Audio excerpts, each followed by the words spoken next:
The lights hum, flat and unforgiving. Concrete breathes cold. Pipes sweat overhead. A corridor built to be forgotten. Officer_EC moves without hurry. Not quiet for stealth, quiet for control. Sound lies down here, motion lies too. A train thunders past the wall, bone-deep vibration, then the after, a hush that doesn't belong.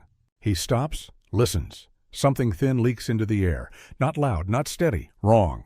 K9_shadow stiffens. Not alert, not aggressive. Focused. A leash tightens by a fraction. Breathing slows. Ears angle. Muscles hold. A door ahead. Metal. Flaking paint. Locked, but not enough. The noise comes again. Closer now. Officer_EC doesn't reach for the handle. He waits. Because whatever's behind it already knows it's been found. The fluorescent lights down here never felt like light. They felt like exposure, flat, buzzing illumination that made every surface look tired and every shadow look suspicious for existing. The corridor ran parallel to the tracks like a service vein, concrete walls sweating cold, painted pipes overhead wrapped in old insulation, the air thin with dust and metal and the faint chemical bite of something meant to clean what could never be clean. Officer Ethan Cole walked the corridor without hurrying. Not because he wasn't alert, because speed lied. Speed made you loud, made you sloppy, made you believe motion was the same thing as control. Ethan moved the way he had taught his body to move, disciplined, deliberate, quiet enough that the building didn't realize he belonged in it. He wasn't in uniform, not tonight. A dark jacket, a knit cap pulled low, hands gloved against the January bite that lived underground like it paid rent. He'd told himself he was out here for air, that the apartment had started to feel too small, too still, that the city's noise above ground was at least honest about what it was, endless, indifferent, alive. Down here, everything was alive too, just not the kind of alive that cared whether you were. A train thundered past on the other side of the wall, the vibration traveling through concrete into bone. Ethan didn't flinch. He stood still, listening to the roar roll away, listening to what came after. Silence. Not real silence. New York didn't do real silence, but the kind of hush that follows violence, the kind that makes your nerves whisper, pay attention. He kept moving. The corridor was supposed to be locked off from public access, a maintenance passage, but locks were promises made by people who didn't understand persistence, and Ethan had learned over and over that the world contained plenty of persistence. Half a block into the passage, he heard it. At first, it didn't register as sound. It registered as wrong. A thin, ragged noise, like something trying not to be heard and failing. A whimper that was too small to belong down here, too fragile to survive in this cold. Ethan stopped. His breath fogged in front of him for a second, then vanished into the stale air. He turned his head slightly, triangulating. Not searching with his eyes first. Eyes lied, too. He searched with his ears, with the quiet inside him that had always known how to find a threat before it arrived. The sound came again, softer this time, closer. Behind a utility door set into the wall, metal, paint flaking, a cheap padlock hanging like an afterthought. Ethan stared at it for a long moment. The city had a million sad stories, a million reasons to keep walking, a million reasons to tell yourself, someone else will handle it, someone else is trained, someone else has resources, someone else. But the whimper came again, and something in Ethan, something old, something stubborn, refused to outsource this. He approached the door and crouched, his knees bending smoothly, weight balanced. The padlock was small, rusted, cheap, the kind of lock you used not to stop someone determined, just to keep honest people honest. Ethan's glove brushed the metal. Ice cold. He tested it lightly. The lock held. The door didn't. He exhaled once, slow. Then he reached into his jacket and pulled out a small multi-tool, nothing dramatic, nothing special. A thing he carried because being prepared was a habit that didn't ask permission. He worked the lock with patience, not force. Minutes mattered, but so did staying quiet. Down here, sound traveled. The lock gave with a small metallic sigh. Ethan caught it before it could clatter. He opened the door. The smell hit first. Wet fur, cold breath, fear. Then his eyes adjusted, and he saw her. A German shepherd, black and tan, ribs faintly visible beneath a coat that should have looked powerful but looked dulled by grime and neglect. She was curled in the corner of the cramped alcove on a pile of rags and cardboard, her body wrapped around two small shapes pressed into her belly. Two puppies. Tiny enough that their legs looked like they didn't trust themselves yet. Their bodies trembled in small, persistent shivers, their fur damp in places, their noses tucked against their mother as if proximity could substitute for warmth. The mother lifted her head the instant the door opened, ears upright, eyes locked on Ethan. Not a bark, not a lunge, a stillness that was more dangerous than noise. Her gaze was intelligent in the way working dogs always were, reading, measuring, deciding whether the thing in front of her was a threat or a possibility. Ethan didn't move closer. He stayed in the doorway, hands visible, posture low, but not submissive. His voice, when it came, was quiet and steady. Easy. The word was simple, not a command, not a lie, just a sound that didn't escalate anything. The dog's nostrils flared. She didn't relax, but she didn't attack. Good. Ethan scanned the alcove. A battered plastic bowl with frozen residue, a crumpled fast food bag, no water, no food that mattered, and around the dog's neck a frayed collar with a small tag attached, not a city license tag, not a shelter tag, a narrow strip with a printed code, letters and numbers in a sequence that looked deliberate. Inventory. Ethan's jaw tightened. He'd seen codes like that before, different context, same intent, a way to reduce a life to a line item. The puppies whimpered again, and the mother's body shifted tighter around them, her shoulders lifting as if she would throw herself between them and the world. Ethan's gaze softened by a fraction. He spoke again, same tone. "I'm not here to take from you." The dog's eyes didn't blink. Ethan took off one glove, slowly, and extended his bare hand, palm open, toward her without crossing the threshold. He held it there and waited. Seconds stretched. The corridor behind him hummed with distant infrastructure, the city's arteries moving unseen. Ethan didn't rush. Rushing was how you got bitten, how you made fear become certainty. Finally, the mother shifted forward just enough to sniff the air. Her nose twitched. She tasted Ethan's scent from a distance, cold skin, soap, the faint metallic trace of something older. He didn't know what she read in it. He only knew something changed. Not trust. Not yet. But the edge of her suspicion dulled, the way a blade dulled after too many bad nights. Ethan nodded once, as if confirming a decision already made. "Okay," he murmured. "We're leaving." He didn't reach for her. He reached for the rags instead, peeling them away carefully. The mother's muscles bunched, but she stayed. Ethan moved with the same control he used when approaching anything that could break. He slid one arm beneath her chest and the other under her hindquarters, lifting her in one smooth motion. She startled, ears pinning back, breath sharp, but she didn't snap. She just trembled harder, instinct screaming that movement meant danger. Ethan held her close to his body, not crushing, not loose, secure. "Shh," he said, softer now. "You're safe." He scooped the puppies next, one at a time, tucking them into the fold of his jacket, against warmth he could offer with his own core body heat, if nothing else. Then he stepped back into the corridor, closed the utility door behind him, and relocked it.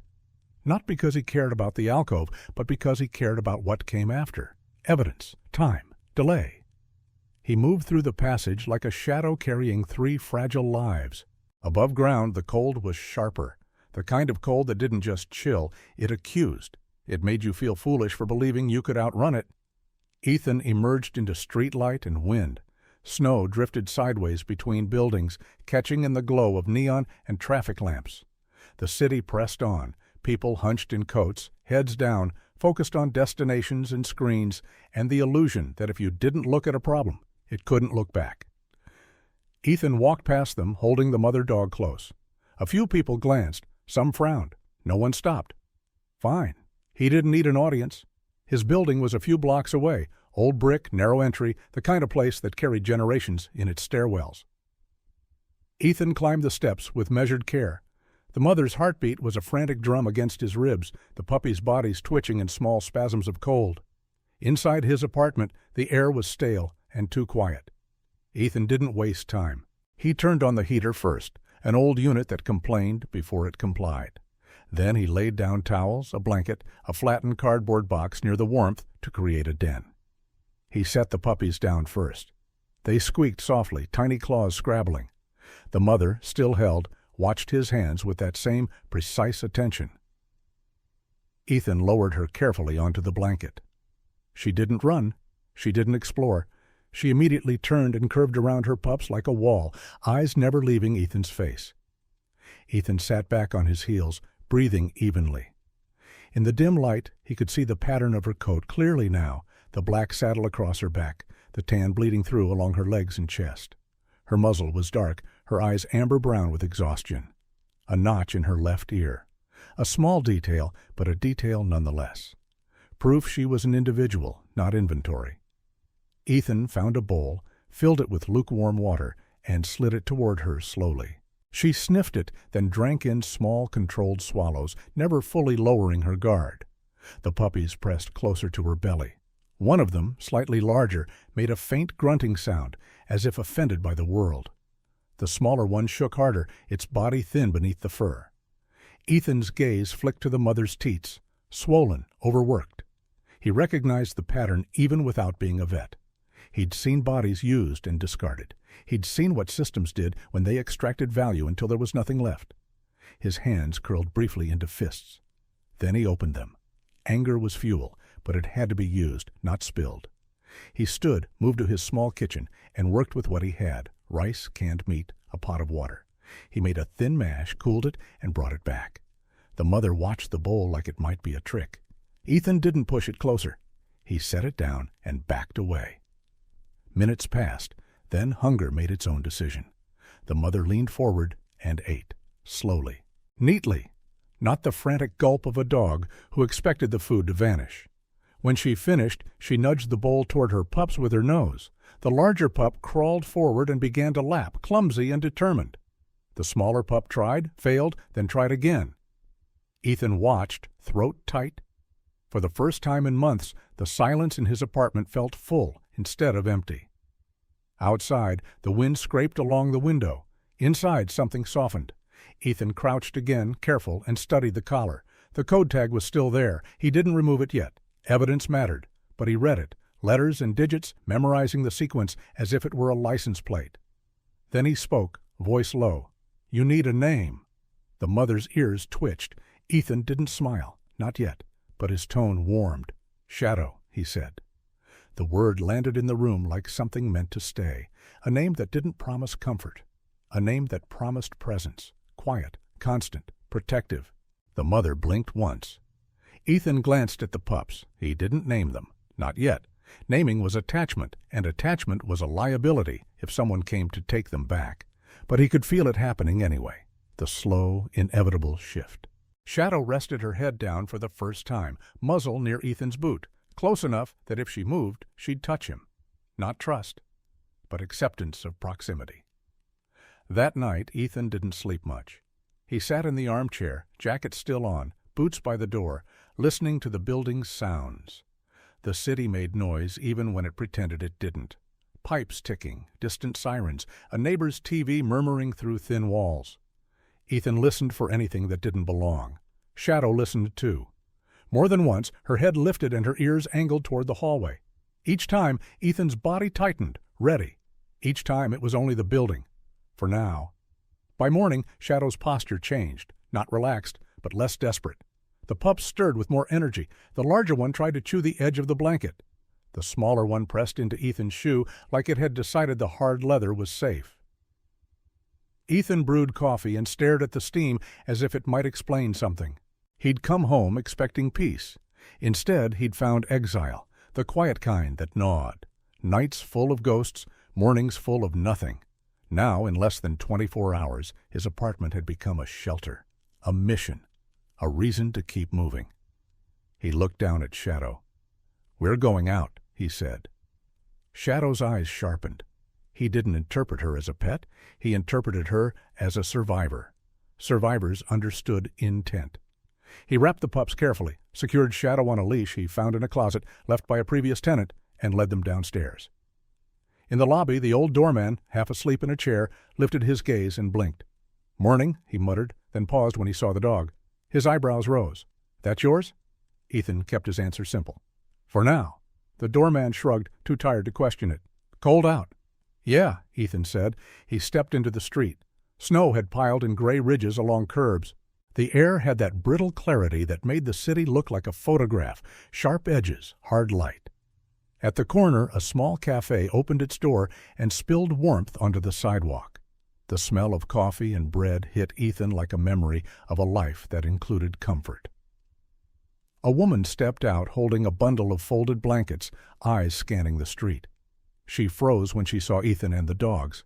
Her gaze snapped first to the pups, then to Shadow's ribline. "Oh, my God," she said, voice sharp with disbelief. "In this weather?" Ethan didn't stop walking.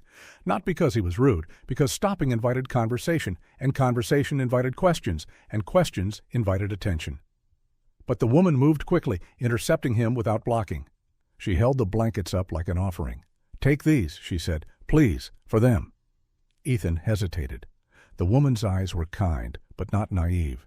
She looked like someone who had learned to survive by controlling her world, hair tucked under a hat, posture straight, hands steady despite the cold. Ethan accepted the blankets with a single nod. "Thanks." Her expression softened. "Where are you taking them?" "Clinic," Ethan said.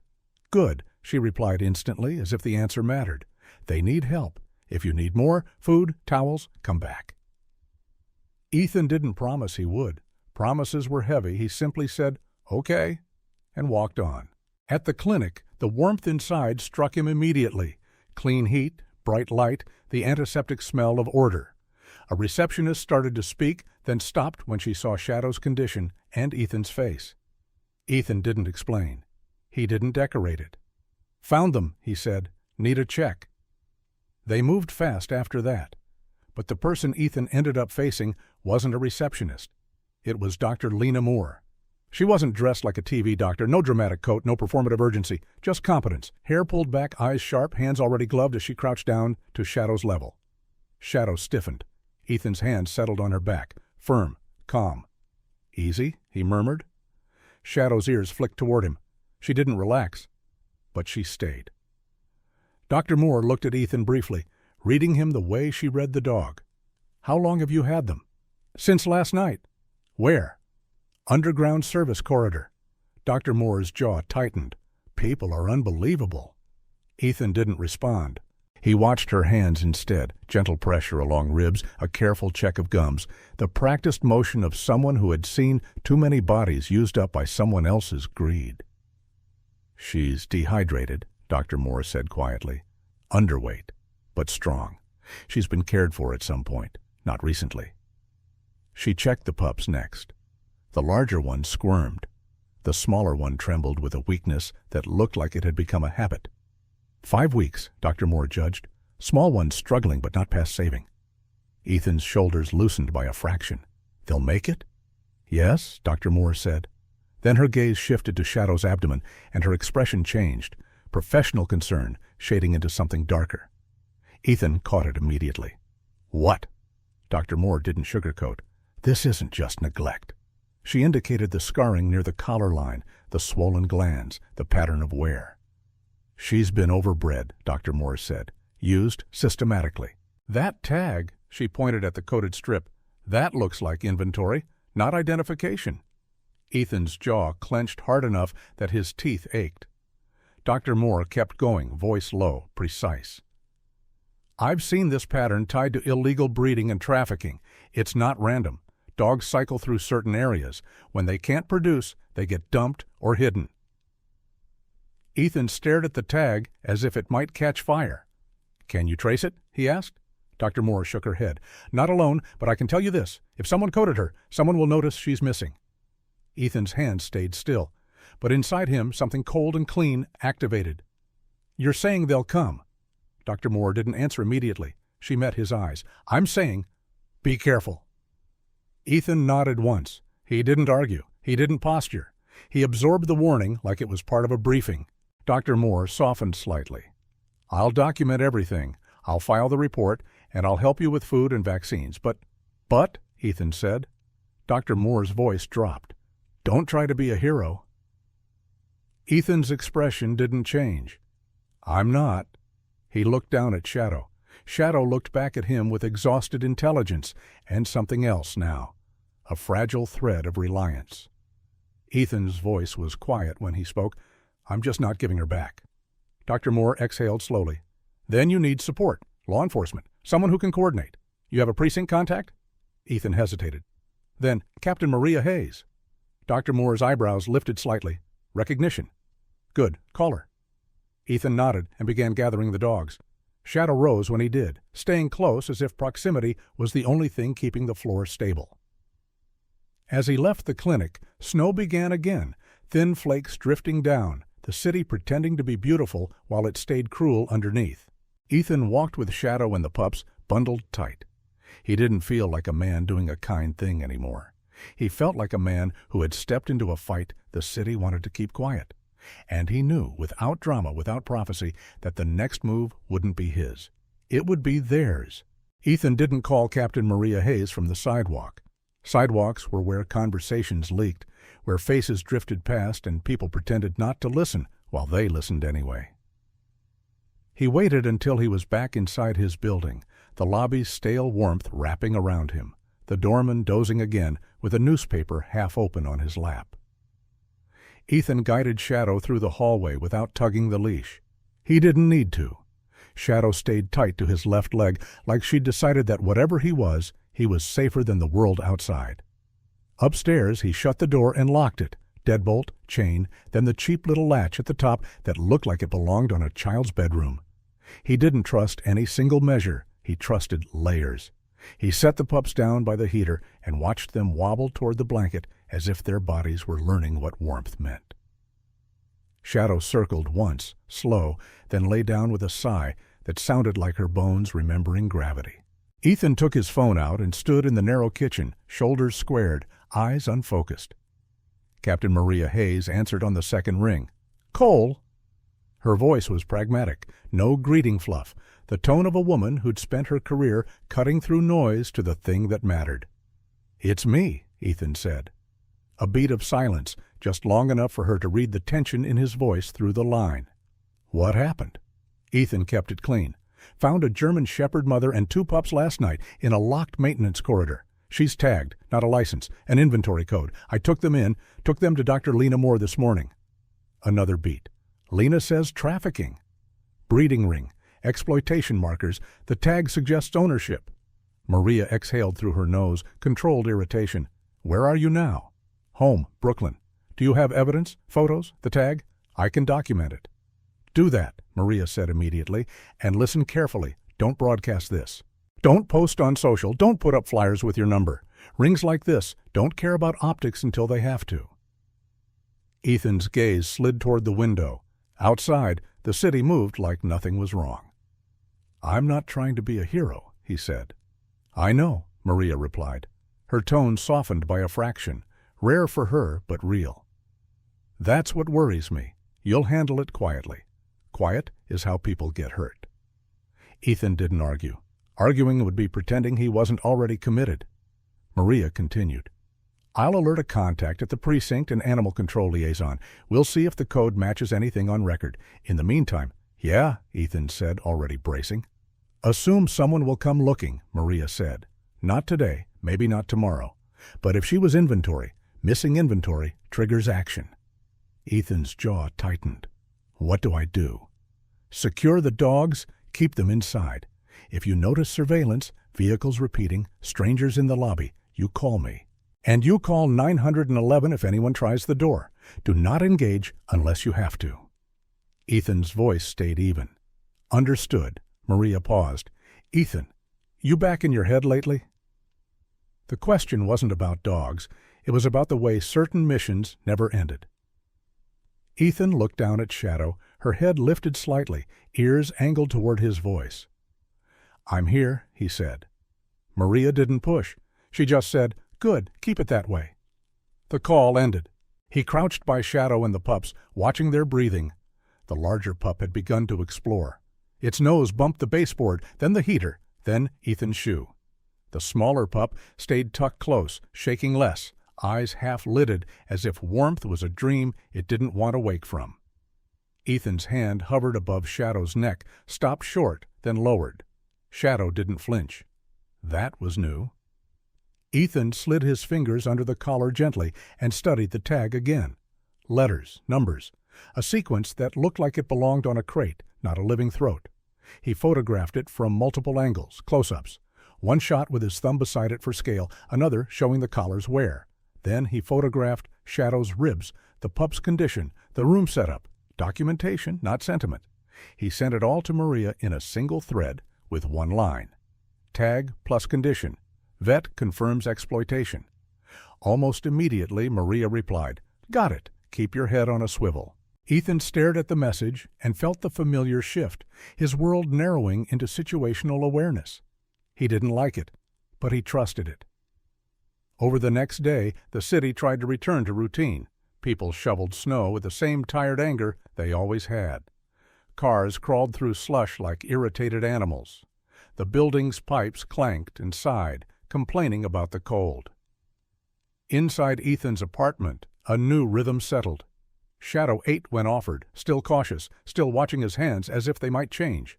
The pups, energized by warmth, began turning the blanket into a playground. The larger one was bold. It toddled toward Ethan repeatedly, like it had decided he was a climbing structure. The smaller one had a softer gravity. It stayed close, leaned into warmth, blinked slowly as if the world required effort. Ethan found himself speaking without thinking. "Not so fast," he murmured, when the larger pup tried to launch itself off the couch. The pup fell with an indignant squeak. Ethan's hand shot out to steady it before it could thump too hard. Shadow's head lifted. She watched Ethan's reflex, the speed, the control, and something in her posture loosened. Not much, but enough. Later, Ethan went to the hallway to toss a trash bag down the chute. He opened his door and froze. A man stood near the stairwell, mid-30s, thick coat, hands in pockets, eyes scanning doors like he was looking for a specific number. Ethan didn't step out. He stayed in the doorway, his body blocking the view inside. The man looked up. Their eyes met, not a startled glance, not a neighbor's casual curiosity. A measured look. The man nodded once, too slow to be friendly, and kept walking down the stairs. Ethan watched until the sound of footsteps faded. Then he closed the door and locked it again. Shadow stood behind him, silent, ears forward. Ethan knelt, palm on the floor, and Shadow stepped closer, sniffed the air around his wrist. Her breathing quickened. She had smelled something, too. That night, Ethan didn't sleep at all. He sat by the window with the lights off, watching the street below. Shadow lay near the heater, but her eyes were open, tracking the room in slow sweeps. Sometime after midnight, a vehicle rolled past the building, dark, unmarked, slow enough that it didn't belong. It passed once. Then again. On the second pass, it paused for half a beat, near the entrance, just long enough for someone to look up at the windows. Ethan didn't move. He didn't step into view. He became stillness. The vehicle continued down the block. Ethan waited. It didn't return a third time, not tonight. But the message was clear. We know where the inventory is. The next day, the sky shifted. Not in color, but in weight. The light turned dull. The air thickened. The radio in the bodega downstairs crackled with weather warnings, a strong winter system pushing in, heavy snow, high winds, potential power interruptions. Ethan heard it and felt the calculation in his mind begin. Storms were cover. Storms were opportunity. Storms made neighborhoods blind. He stocked what he could, extra water, canned food, batteries, a cheap headlamp from the corner store. He bought a small bag of dog food and a pack of puppy formula recommended by the clinic. He carried everything upstairs in 2 trips, his breath coming steady, his movements efficient. By late afternoon, the wind sharpened into something that sounded angry. Snow began thick, deliberate, the flakes bigger, heavier, as if the sky was throwing down handfuls. Inside the apartment, Shadow paced. Not frantic, but restless. Her nose angled toward the door, then the window, then back to the pups. Her instincts read the pressure in the air. Ethan watched her and recognized the behavior. He'd seen men do the same before a breach, before an ambush, before a storm hit a base and turned it into a maze. He lit the stove briefly, warmed water, fed the pups, made sure Shadow ate. She did, slowly, then returned to hovering over the pups like a guard. The lights flickered once. Ethan didn't react. They flickered again. Shadow's ears snapped forward. Ethan moved to the kerosene lamp and set it on the table, ready. He checked batteries. He checked the emergency flashlight. Then the lights went out completely. The apartment fell into darkness so sudden it felt physical. A second later, the building groaned, heat system dying, elevators stalling, the hum of electricity replaced by silence. Ethan lit the lamp. A weak yellow glow filled the room, painting the walls in shadows. Shadow stood between the pups and the door. Ethan crouched beside her. "We're okay," he said quietly. It wasn't reassurance. It was a plan spoken out loud. He fed wood into the little stove, enough to give them warmth, enough to keep the room from falling into icy numbness. The fire caught, crackling into life, the smell of burning wood mixing with damp fur. The storm outside intensified. Wind slapped the windows. Snow rattled the glass like handfuls of gravel. The city's distant noise disappeared under the weather's roar. It felt like being cut off from the world. Ethan understood isolation. Isolation was a place where bad decisions could thrive. Hours passed. The pups slept. Shadow's posture lowered slightly, but her eyes never fully closed.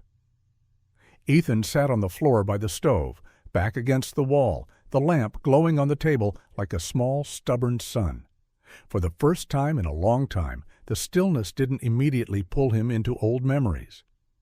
It pulled him into the room, into the reality of 3 breathing bodies.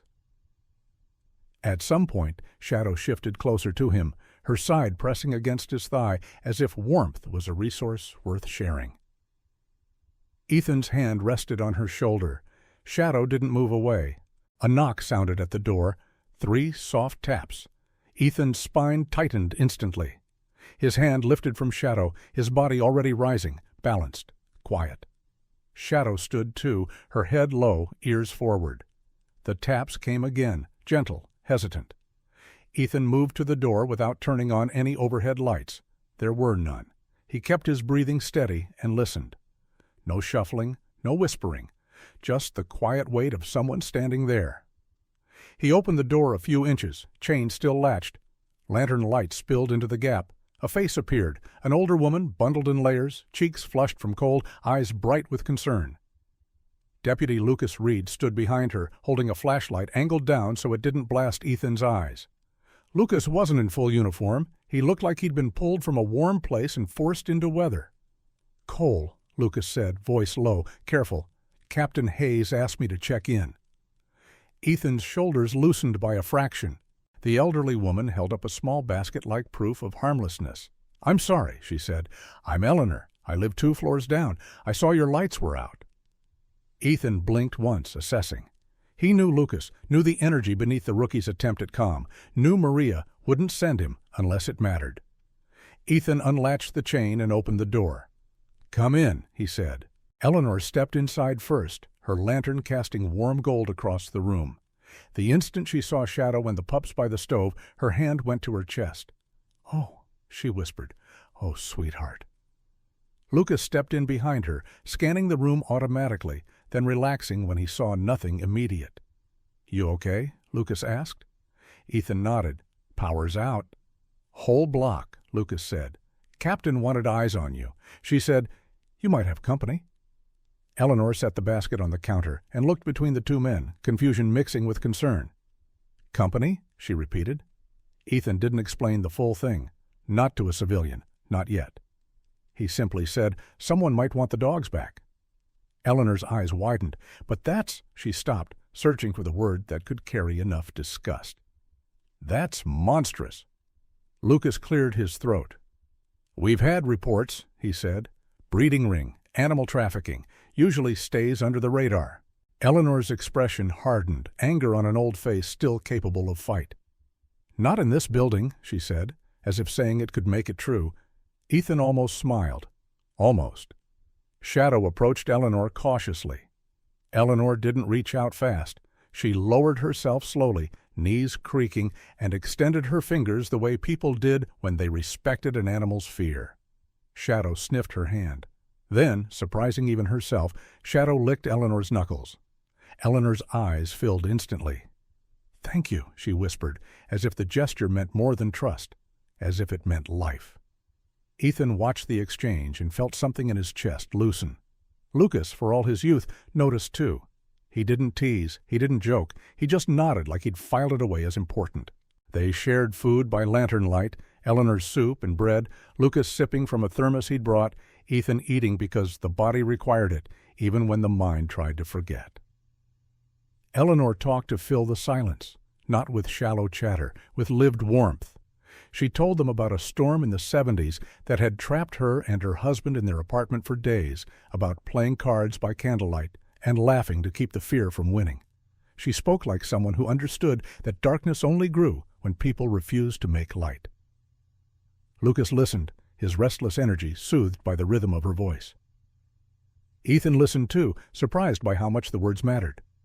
At one point, Eleanor looked at Ethan across the flickering light and said softly, "You carry yourself like someone who's been forced to be strong for too long." Ethan didn't answer. He wasn't sure he could. Shadow rested her head against his knee, her weight anchoring him in the room. Eleanor's gaze flicked to the dogs. "They're not the only ones who need saving," she said gently. Ethan's throat tightened. He looked down at Shadow. "Maybe," he said quietly, "but I can do this." Eleanor nodded as if that was enough. Outside, the storm continued, wind battering brick and glass. Inside, warmth gathered, not just from fire, but from shared presence. When Eleanor finally dozed off in Ethan's armchair, Lucas stood near the door. "Captain said don't engage," Lucas murmured. Ethan's eyes stayed on the window. "I know." Lucas hesitated, then added, "But if they come, you call me, or her. Don't do it alone." Ethan met Lucas's gaze. "I won't be alone." Lucas glanced at Shadow, then nodded once, understanding more than Ethan expected. He left quietly, shutting the door behind him. Ethan draped a blanket over Eleanor's shoulders and returned to the floor by the stove, settling beside Shadow and the pups. The lamp's glow dimmed as fuel lowered. The fire burned low, and for a few hours Ethan slept, light, ready, but real. Morning came thin and pale, the storm having dumped a silence on the city like a blanket. Power returned in a sudden surge, lights flickering back on, heat humming weakly, the building waking up with groans and clicks. Ethan woke to the pups wrestling, tiny bodies tumbling, squeaks sharp with life. Shadow watched them with weary patience. Ethan stood and stretched, muscles stiff. He approached the door to grab the mail and check the hall. The hallway looked normal. Too normal. Ethan opened the door and froze. Boot prints, 2 sets, deep, crisp, fresh in the thin layer of snow that had blown into the corridor from the stairwell window crack.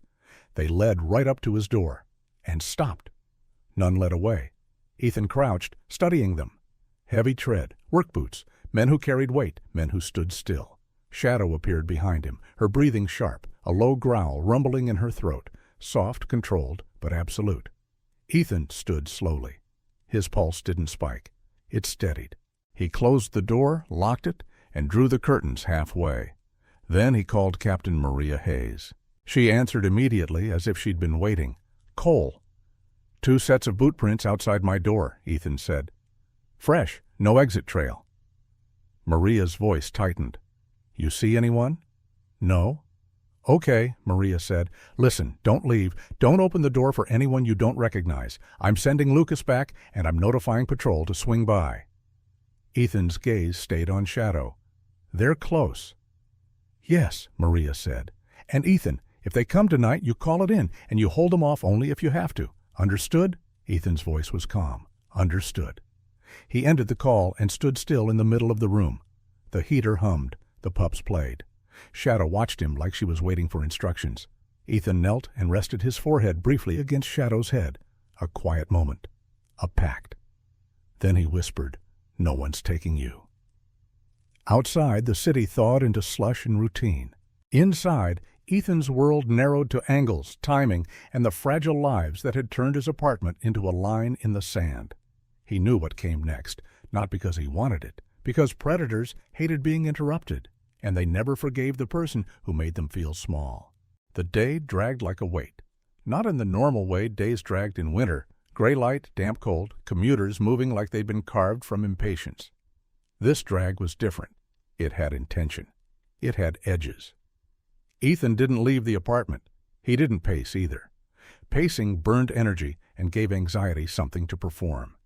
Ethan moved with purpose, checked locks, repositioned the lamp and flashlight, set a chair near the door at an angle that would let him see the peephole without standing directly in front of it. He kept the dogs in the warmest part of the room. He layered blankets. He fed them on schedule. Shadow watched him constantly. Not because she was dependent, because she understood preparation. She understood the language of a man turning a home into a perimeter. Around sunset, the building's sounds shifted. People came home. Boots clomped upstairs. Someone laughed on the floor below. A door slammed, then another. Normal life pressing in. Ethan didn't relax. He'd lived long enough to know normal was a mask. Beneath it, patterns continued. Deputy Lucas Reed checked in twice, once by text, once by call. His messages had the energetic cadence of a man trying to sound casual while carrying worry. "You good? Patrol swung by yet? Captain says keep your phone on loud tonight." Ethan replied with minimal words. "Good. No. On it." Maria Hayes called after dark. Her voice sounded like she was standing in a command center, though Ethan knew she was probably in her office with coffee gone cold. "Any movement?" "Not yet," Ethan said. "You've got officers on rotation nearby," Maria said, "but if they're smart, they'll test the perimeter first. Quiet. They'll look for a moment when no one's watching." Ethan stared out the window at the street light's hazy halo. They already tested it. "The boot prints," Maria agreed, "which means they're comfortable being close." Ethan's hand rested on Shadow's head, fingers moving slowly through fur. Shadow didn't flinch anymore at his touch. She leaned into it as if she had learned that his calm was stable. Maria's tone lowered. "Ethan, if you engage, keep it contained. Hallway, stairwell, anywhere you can limit angles. Don't chase. Don't get pulled outside into their space." Ethan's eyes narrowed. "I won't." A pause. Then Maria said quietly, "I'm proud of you." The words landed like an unexpected weight. Ethan didn't respond immediately. Pride was a word that used to belong to uniforms and ceremonies. Now it felt fragile. "I'm just doing what's right," he said finally. Maria didn't argue. "Call me the second anything shifts." The call ended. He kept the lights low. He moved without noise. Shadow settled near the pups, but her head remained up, ears pivoting toward the hallway with every shift in building sound. Scout, the larger pup, had grown bold enough to wander toward the door and sniff at the crack beneath it. Tiny stayed pressed against Shadow's belly, eyes blinking slow, breathing easier than it had on the first night. Ethan watched them and felt the same thought return, steady and quiet. I interrupted inventory. Inventory came with owners. Owners came with retrieval. Around midnight, the street outside thinned. The last buses sighed past. A few cars crawled through slush, headlights smearing against the wet black pavement. Then, a low engine note. Not loud, not revving, just present. Heavy enough that it felt like a vehicle built to carry more than groceries. Ethan moved to the window carefully, keeping his face back from the glass so he didn't silhouette. A dark van rolled into view and stopped just beyond the streetlight's pool. No markings, no logo, just black metal and the kind of stillness that meant the driver had done this before. Ethan's breathing slowed. He watched. Two men stepped out. Both wore thick coats and gloves. Both moved with the practiced confidence of people who believed the city would look away. One of them, the taller one, kept glancing up at the building as if checking windows. The other opened the van's rear doors. Inside, stacked cages. Ethan's jaw tightened. He pulled his phone out and took photos. License plate, faces, the interior as best as he could. He zoomed in until the pixels fought him. Then he texted Maria a single line with images attached. "They're here, Van W/cages. 2 males, plate visible." His phone buzzed almost instantly. "Do not go outside. Lockdown. Call 911 now. I'm routing units. Lucas en route." Ethan didn't hesitate. He dialed 911 and kept his voice clipped and clear. Address, description, active attempt, potential animal trafficking retrieval, 2 suspects with van and cages. The dispatcher asked questions. Ethan answered. No extra emotion, no wasted words. He ended the call and moved. Shadow was already standing. She had crossed the room and positioned herself between Ethan and the door, body tense, ears forward, growl vibrating low in her chest. Ethan crouched and touched her shoulder. "Stay with the pups," he murmured. Shadow's eyes locked with his, amber brown, exhausted but sharp. Ethan nodded once. Good girl. He guided her back a few feet toward the pups. Shadow hesitated, reluctant to leave the door, but she obeyed, placing her body over her puppies as if they were the only thing that mattered. Ethan turned off the lamp. Darkness swallowed the room except for faint city glow through the curtains. He moved toward the door, silent. The building's hallway was dim but not fully dark, emergency exit lights faintly glowing green. He looked through the peephole. Nothing yet. Then a shape crossed the hall, moving with intention. Ethan stepped back from the door, positioning himself slightly to the side. He didn't stand directly in front. He didn't give the door a target. A soft sound came from outside, metal against metal. A tool, maybe. Something probing the lock. Ethan didn't flinch. He waited. The sound stopped. Then, a faint click. Not his lock, not yet, but close enough to tell him they were testing. Ethan exhaled silently. They're trying quiet entry. Good. Says they don't want attention, means they're not here to negotiate. The chain jerked. Ethan moved. He unlatched the chain, fast, controlled, and pulled the door open abruptly, stepping back and sideways at the same time. The sudden movement threw their balance. Two men stood there, faces partly covered by beanies, expressions hard. The taller one held a crowbar. The shorter one had a knife angled low, close to his thigh. They froze when they saw Ethan's stance. Not aggressive, not panicked, balanced, calm, ready. Wrong apartment, Ethan said evenly. The taller man sneered. Nah, right one. Ethan's eyes flicked to the crowbar, then to the knife, then back to their faces.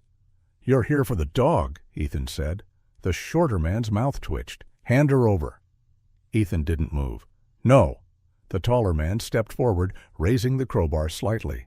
You don't understand, man. That dog belongs to someone. Ethan's voice stayed flat. She belongs to herself. The taller man's expression sharpened. We can do this easy, or we can do it hard. Ethan stepped back a half step, not retreat, reposition. He drew them forward into the hallway. Easy isn't happening, Ethan said. The shorter man lunged first. He moved fast, knife flashing up. Ethan didn't backpedal. He shifted his weight, caught the man's wrist with one hand, rotated it outward with a sharp twist, bone and tendon speaking their own language, then slammed his forearm into the man's shoulder, driving him into the wall. The knife clattered to the floor. The taller man swung the crowbar. Ethan ducked under the arc, stepped inside the man's range, and drove a controlled strike into the man's forearm. The crowbar dropped with a dull metallic thud. Ethan kicked it away down the hallway. The taller man snarled, reaching for Ethan's jacket. Ethan grabbed the man's sleeve, used the man's momentum, and redirected him toward the stairwell. The hallway narrowed, angles tightening, exactly where Ethan wanted it. The shorter man recovered, rushing again, empty hands now, desperation replacing confidence. Ethan didn't overextend. He kept his elbows tight, movements compact, using the wall as a third participant. He shoved the man back, pinned him for a second, then pivoted so both men were in front of him, not behind. Stop, Ethan said once. Not pleading, not shouting, just a boundary. The taller man spit in the hallway. You think you're some kind of tough guy? Ethan's eyes didn't change. I'm not the one breaking into apartments. The taller man surged forward. Ethan met him with controlled force, hooked an arm under the man's shoulder, pulled him off balance, and slammed him chest first into the stairwell door. The door flew open with a bang. The taller man stumbled into the stairwell. Ethan followed, one step, no more, keeping the fight contained. Then he heard it. Footsteps running up from below, fast, two at a time. A voice, Lucas, calling out, NYPD, hands up. Deputy Lucas Reed appeared in the stairwell doorway, breath sharp, flashlight beam slicing through the dim. He had a weapon drawn, standard, trained posture, eyes wide but focused. The suspects froze. The taller one raised his hands slowly, cursing. The shorter man hesitated, eyes flicking toward the corridor like he might bolt. Ethan shifted his body a fraction, cutting off the escape line without touching him. Lucas's voice turned harder. On the ground, now. The shorter man tried to move anyway. Ethan stepped in, one controlled shove, sending him down onto the stairwell landing. Lucas moved immediately, knees into position, cuffs snapping on with practiced speed. The taller man followed, forced down by Lucas's second set of cuffs. The building's quiet exploded into sirens outside, distant at first, then closing. Maria had routed units fast. Within a minute, heavy boots thundered in the hallway. Patrol officers flooded the space, voices sharp, radio chatter popping. Ethan stepped back, hands visible, posture controlled. An officer glanced at him. "You the caller?" Ethan nodded. "Yeah?" The officer's eyes flicked over Ethan, taking in the calm, the bruised suspects, Lucas already working. "Good work," the officer said, more impressed than he meant to be. Ethan didn't respond. He just turned his head slightly toward his apartment door, because that was still the center. Shadow was in there with the pups. This wasn't over until they were safe. Lucas looked at Ethan, breath slowing now that adrenaline had a place to go. "You okay?" Lucas asked quietly. Ethan nodded once. "They didn't get in." Lucas followed his gaze. "You want me to check on the dogs?" Ethan hesitated. Then, "Stay with the suspects." Lucas nodded. Ethan moved back down the hallway, stepping around the scattered crowbar and knife now bagged by an officer. He opened his apartment door. Inside, Shadow stood at full height, body rigid, eyes blazing. The pups were pressed beneath her. The room was dark, but Shadow's silhouette was clear, guarding, ready, willing to die before she let anyone take them. Ethan crouched. "It's me," he whispered. Shadow's nostrils flared. She took one step forward, sniffed him, then pressed her muzzle into his chest like she was checking if he was still real. Ethan's hand slid along her neck, slow and steady. "You're safe," he murmured. Shadow's legs trembled, adrenaline releasing, then she sank down beside the pups. Ethan exhaled slowly. Outside in the hallway, police voices continued. Radios crackled. The suspects cursed under their breath, anger turning into fear as the consequences arrived. Ethan stayed in the room for a moment, not moving, letting his body return to normal. Then his phone buzzed.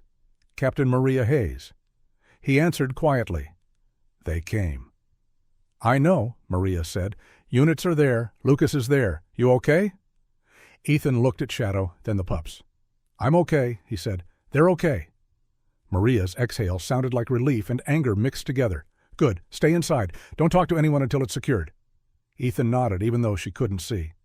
"Copy." He ended the call.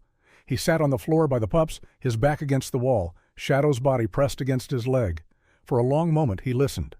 Not for threats anymore, for breathing, for life, for the sound of something fragile surviving one more night. The hallway didn't quiet all at once. It unwound slowly like a held breath finally released. Sirens fading down the block, radios lowering in volume, boots moving with less urgency. The building returned to itself in cautious increments, neighbors peeking through cracked doors, then retreating when uniforms filled the space. Ethan stayed inside his apartment. He didn't watch the arrests from the hallway. He didn't need to see the men cuffed again. He had already seen the thing that mattered. Their control collapsed the moment authority arrived. Shadow lay with her side pressed against Ethan's leg, one paw resting protectively across the pups. Scout had wriggled free enough to mouth Ethan's sleeve, the adrenaline still buzzing through his tiny body. Tiny stayed tucked against Shadow's belly, eyes closed, breathing deep and even. Ethan rested his palm against the floor and let it ground him. A soft knock came at the door. Not 3 taps, not testing, 2 firm knocks. Official. Ethan stood and opened it.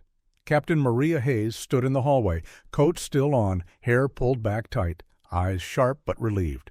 She hadn't waited for a call. She'd come herself once the situation stabilized. Behind her, Deputy Lucas Reed leaned against the wall, posture looser now, adrenaline draining into tired humor. One sleeve of his jacket was dusted with white powder from the stairwell wall. Maria looked past Ethan into the apartment. Her gaze went first to Shadow, then the pups, then back to Ethan. "You held them," she said. Ethan nodded once. "Long enough." Maria stepped inside, shutting the door behind her. The apartment felt small with her presence, but not crowded, anchored. "The suspects are in custody," Maria said. "Vans impounded, cages logged, your photos tied it cleanly to an open Bronx file." Ethan's jaw tightened slightly. So it wasn't just them. "No," Maria said, "but it's a start." Lucas grinned faintly. "More than a start. You just handed us leverage." Ethan didn't respond to the praise. He crouched again, resting his forearms on his knees. "What happens now?" he asked. Maria answered without hesitation. "Animal control will process the dogs officially. The ring's attention is off you for now, but there will be follow-up." Ethan nodded. "I expected that." Maria studied him for a long moment. "You did everything right." Ethan looked up at her then, not defensive, not proud, just tired. "I just didn't let them take her," he said. Shadow lifted her head at the sound of his voice. Maria's gaze softened despite herself. "Sometimes that's enough." Maria reached into her coat and pulled out a slim folder. "There will be paperwork," she said, "but given the circumstances and your involvement, temporary guardianship is already approved." Ethan blinked once. "Temporary," Maria clarified, "until the case resolves. After that, adoption's an option." Ethan looked down at Shadow. Shadow met his gaze steadily. No fear, no uncertainty, just presence. "I'm not temporary," Ethan said. Maria watched him carefully. "You sure?" Ethan nodded. "I'm sure." Lucas chuckled softly. "Guess that answers that." Maria closed the folder. "I'll make it permanent when the time comes." They left quietly. The apartment settled again. For a while, Ethan stayed where he was, on the floor, back against the wall, Shadow breathing beside him. Then, very carefully, he leaned forward and rested his forehead against Shadow's shoulder. Shadow shifted, pressing closer. Not submission, companionship. Morning came different, not brighter, just lighter. Sun filtered through the window, catching on the snow piled along the street. The storm had passed, leaving the city scrubbed clean in places, filthy in others. Ethan woke to Scout gnawing on the corner of a magazine and Tiny batting weakly at a loose thread on the blanket. Shadow lay stretched along the floor, eyes half open but alert, watching both pups with patient vigilance. Ethan brewed coffee and leaned against the counter, listening to the building wake up. A knock came at the door, gentle this time. Ethan opened it to find Eleanor standing there, bundled in a wool coat, eyes bright with curiosity and concern. "I heard sirens last night," she said softly. "I wanted to be sure." Ethan stepped aside. "They're okay." Eleanor entered and stopped when she saw the dogs. Her face softened into something like reverence. "Oh," she whispered, "you did it." Ethan shrugged slightly. "We did." Shadow stood and approached Eleanor without hesitation. Eleanor knelt, laughing softly as Shadow sniffed her scarf and then, decisively, leaned into her touch. Eleanor's hand trembled as she stroked Shadow's fur. "It's been a long time," she said, voice thick, "since I felt this kind of trust." Ethan watched them, something warm settling in his chest. "They're staying," he said. The days that followed didn't announce themselves as a turning point. They arrived quietly. Animal Control finalized reports. Maria checked in once more, then less often, then only when necessary. The case expanded outward, other locations, other dogs, but the danger retreated from Ethan's doorstep. A small article appeared in the local paper. Ethan didn't read it. He only noticed the folded newspaper left on the building's entry table, the headline visible just long enough for him to recognize his name before he turned it face down. People began leaving small things near his door, dog food, notes, a pair of handmade booties that made no sense but carried care anyway. Ethan accepted none of it publicly, but he didn't throw them away either. He fixed loose boards in the hallway for the landlord, helped an upstairs neighbor carry groceries, shoveled snow without being asked. Shadow healed. Her fur regained its sheen. Her ribs disappeared beneath strength returning slowly, properly. Scout grew into his name, fearless, curious, constantly testing boundaries. Tiny stayed close, gentler, content to curl against Ethan's side for hours while he sat by the window. One afternoon, Ethan stood in the clinic again, this time signing adoption papers. Dr. Lena Moore smiled as she slid the forms across the desk. They couldn't have ended up anywhere better. Ethan signed without hesitation. That evening, Eleanor joined him for tea. They sat by the window as dusk fell, the dogs sprawled across the floor in comfortable chaos. Eleanor laughed, a sound Ethan hadn't realized he'd missed hearing until it filled the room. "You've given this place a heartbeat," she said. Ethan looked at Shadow, then the pups, then the city beyond the glass. "Maybe they gave it back," he replied. Outside, snow melted into slush, then into memory. Inside, warmth remained. Ethan rested his hand on Shadow's head, and for the first time since he'd come home, the future didn't feel like something he needed to outrun. It felt like something he could stay for.